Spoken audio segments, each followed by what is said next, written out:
Hi, in today's tutorial, I'm going to show you how to make or how to custom a board on chess.com. So the first thing that you'd like to do, of course, is just go and open whatever browser you're going to use to follow this tutorial steps with. Here in my case, I'm actually using Brave. But of course, in your case, you can use any other browser could be possibly working for you in your PC. Once you open that browser, make sure to go to this URL section and simply type chess.com and hit the enter button, and that should take you into this page.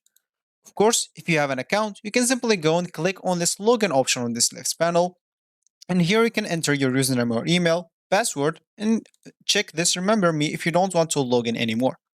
Of course, you can even log in with your Apple account, Google account, or Facebook account if you don't want to go through all the boring steps of creating or logging into your account.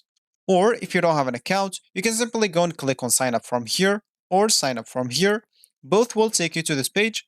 And here, of course, you'll just have to choose a username, email, enter an email password, and simply click at sign up.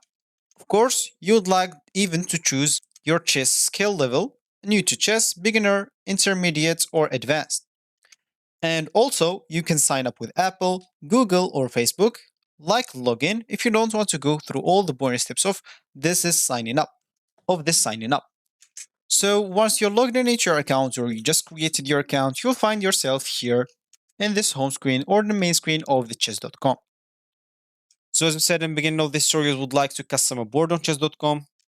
Of course, if you want to do this, we can just go to this left panel, hover this learn, go to analysis, and here we can simply go and click on this right options set up position. Here we can custom our board with whatever we want. Of course, let's say an example, we would like to don't have a knight here or a pawn, and even those. We would like to have two queens as an example. So if you're talking about that, that's it. And of course, if you're talking about customing board as looking, of course, you can just go and click on the settings at the top right corner of the board, then click on board section. Then of course, change the board to whatever you want from green to whatever you want, and everything will be changed here. So this is actually for this tutorial. I hope you like it. Thank you guys for watching this tutorial, and goodbye.